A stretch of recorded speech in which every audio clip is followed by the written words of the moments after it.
Welcome back. It's your brothers, it's your friends, it's Mental Reasons. I'm Sean, Cam. Kayla.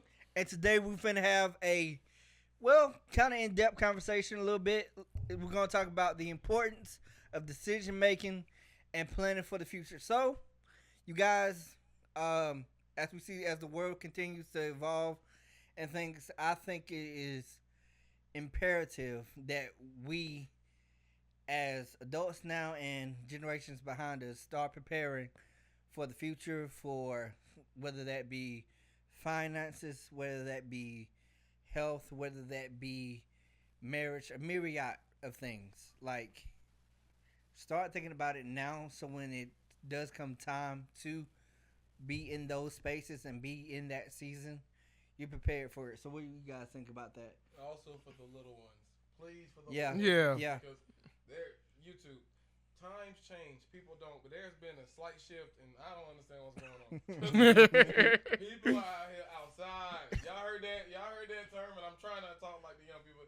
You heard outside? They outside. Yeah. And they are not regretting anything they do. They're Yeah. not having no forbearance about what it might bring in the future when somebody realizes it or Yeah. reveals it. There's this orange crush. There's this, I forget whatever fest Kaylin told me about. Bro, people are Just wilding, bro. Freaknik was crazy. I mean, I think people should really be out here making. Look, there's a positive and negative with every decision. There's a consequence to everything. You accept God all the way, Satan's gonna get mad. There's a consequence with everything. Yep. And you need to think about that.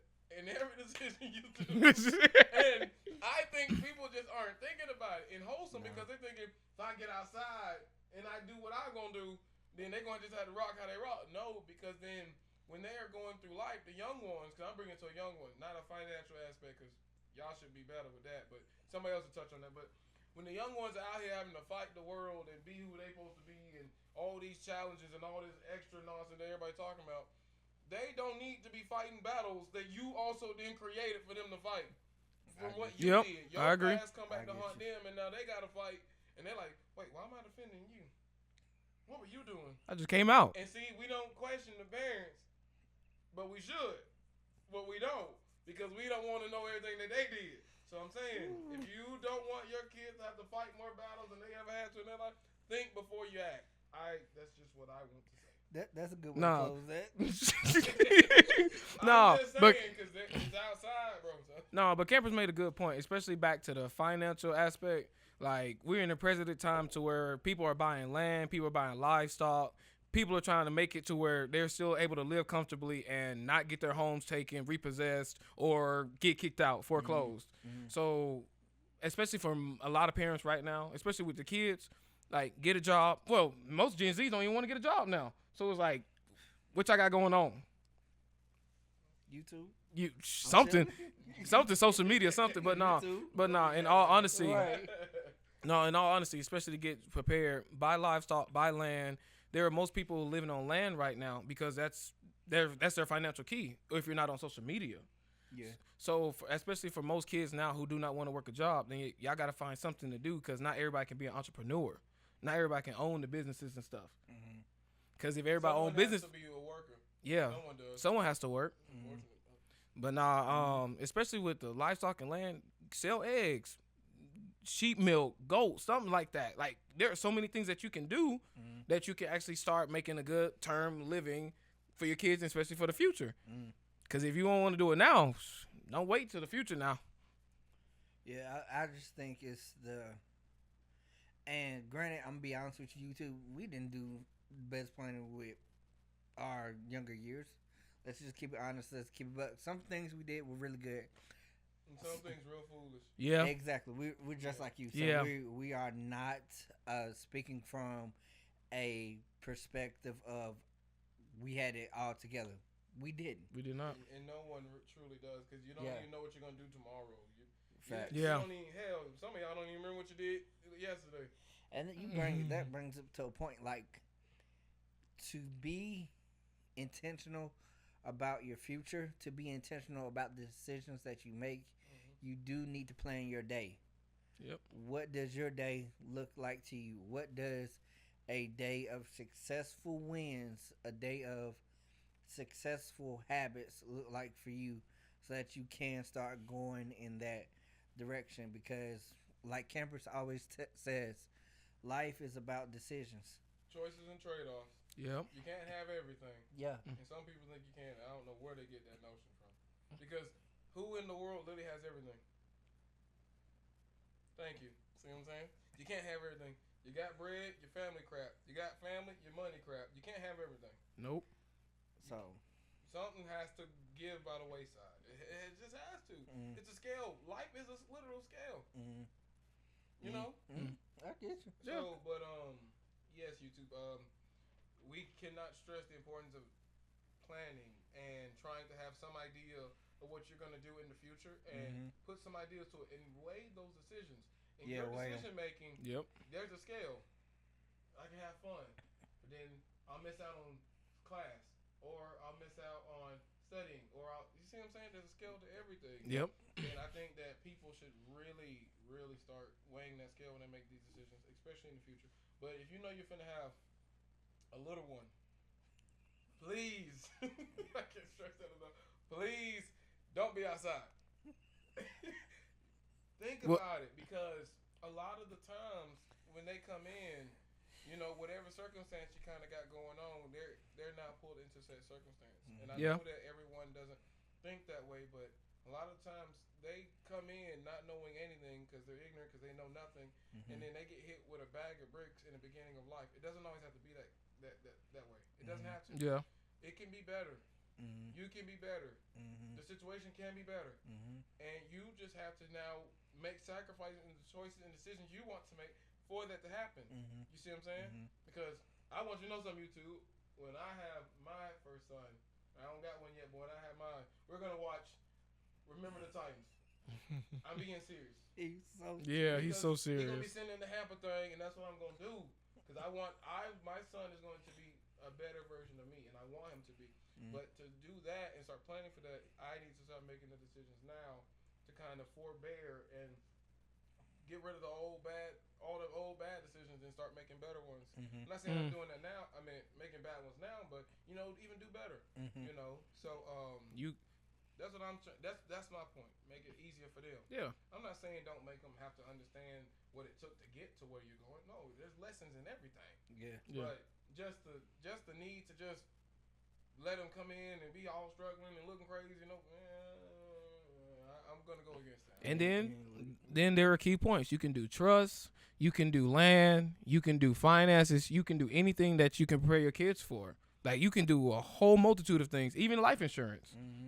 You can go ahead and get them set up. You get the family set up, and for most men, But especially for most kids now, most kids are trying to get rich quick scheme. Because most people don't want to do the struggle. Most people don't want to have to go through just to make it successfully in the end, at the end of my life of 40s, 50s, 60s, and above. So if you were just to plan now, especially with us, whenever we do have our kids, then they ain't got to worry about everything like, oh, can daddy pay for this and this, like this in the future. But yes, especially if you're a business owner, something like that, set your kids up for the future. That way they can inherit it, but you got to make them go through certain things. Don't just give them money. Let them work for the money. Let them work for the inheritance. Don't just say, oh, I got $1 million or $100,000 and here you go. No, let them struggle a little bit. They be like, they understand the importance of money to where when they get in the future, they'll know how to use it and disperse it properly. There. See, I'm sorry. I know you're going. Yeah, go ahead. But okay, I'm sorry. I might get in trouble for this, but I was having this conversation with my mom, and oh Lord, like, I'm listening. Go ahead. Go ahead now. Pandora box. In America, we can say we struggling. Yeah. We're not poor for real. You're True. not poor. First the world way country. a third world country is. Yeah, I You know what agree. mean? Yes. Like, I agree. You're not. Right. You're not that. So when we are looking at decision making and things of that nature, like if that's your plight for right now, so be it. Like I get it. You know, I'm sorry. Yeah. But you not in a third world country. You're not worried about if you're gonna have clean water. You're not worried about Yeah. you know, if your house gonna get broken into and your kids gonna get sold into sex trafficking or a myriad of things. Like those are not your concerns. So Yeah. with decision making and trying to be more progressive with your decisions, like if you're in a first world country, like it's up to you. Right? You Which gotta is make, true. Yeah. Like you gotta make good decisions to have the good outcome that you want in life. Like Yes. it's up to you. I'm sorry. Like some people's life aren't that favorable at that moment, like in those seasons. But again, it's still up to you. Like you're not. Yeah. We are in America right now. Like, bro, you're Yeah. not nowhere where it's A real crazy struggle type Yeah. stuff. Yeah. That's what I'm trying to say. Yeah, I agree with you. Hey, YouTube, take heed to what he said, because this is first world. Just like in the video that we did not too long ago when it's me and my brother and y'all seen the two guests, but Sean wasn't here. You're in the first world. That's the reason why you get to say the words that you say. Yep. But I have a buddy, and his name is Arthur Humes, and don't shoot me. Yeah. But he says every decision that he makes, he weighs it against his family, and that is crucial because that's how you make better decisions. Thinking about them, and i.e. scale point, like I was just making. They always take precedent over everything else, every other situation that couldn't be controlled. And it's like, dang, I could just flip out and be a D1 crash out, or worry about them and take care of them and provide for them. That's more important. Yeah. So just weigh it against, important things. And I promise you, your decision making will probably get a whole lot better. Yeah. It ain't always got to be against kids. I mean, something else that's important to you in your life too, for all those that don't have kids, like us. See, I plan for the future for them to a certain degree, so kind of want to, have that clean. Yep. And let's clear the room before anybody in the comments or anybody say anything. For the ones who are less fortunate, we're not just sitting there saying like you just gotta do this whoop de whoop. You can still live your life how you want to live your life, man. Sure. Yeah. But now it's just like how everyone has repercussions. Everything. Everything has repercussions. Yes, it Everybody does. there's choices and trade offs. Yeah. And if you choose to just not prepare for the future, then that's on you. But it's like, hey, still live your life the same way you want to live it. If you want to be free, whatever, do your thing. Don't worry, Hulu's putting out the documentary right now. We're gonna see. That like I'm not trying to be insensitive, and I'm not trying to Facetious too. be facetious nor mean. Yep. I'm just looking at it as what it is, bro. Like in America, like I and again, I know the history behind our people. I know there's things that do contribute into why poverty is what it is and why certain economic classes and people groups are where they are. Yeah. However, I'm just saying we're still in a first world country. Yeah. So to clear that up if anybody else got smoked with it. Yeah, I respect that. You can always be down in the comment section. We'll comment back. I'm just saying, man, because it's like, because you always got them ones who want to fight your viewpoint, and it's just my opinion. Like, don't get offended by my opinion. It's our opinion. Yeah. It's just what we think. You can think Yeah. whatever you want to think. You can think differently. I agree. It's America. You can think whatever you want to think. You can darn near say whatever you want to darn near say. Yeah. Yep. So, But anywho, YouTube, we're gonna just kind of wrap this up. That's what I think. That's our opinions on what it is to actually plan for the future and kind of give a perspective where we come from with it. Yes, you're in a first world country, so there's more possibilities here and opportunities than probably anywhere else, unless you are first world. You know what I'm saying? Not saying third worlds can't. They can too. But anywho, YouTube, though, enough for the dragging. Have a good one. This is Men of Reasons. We're out.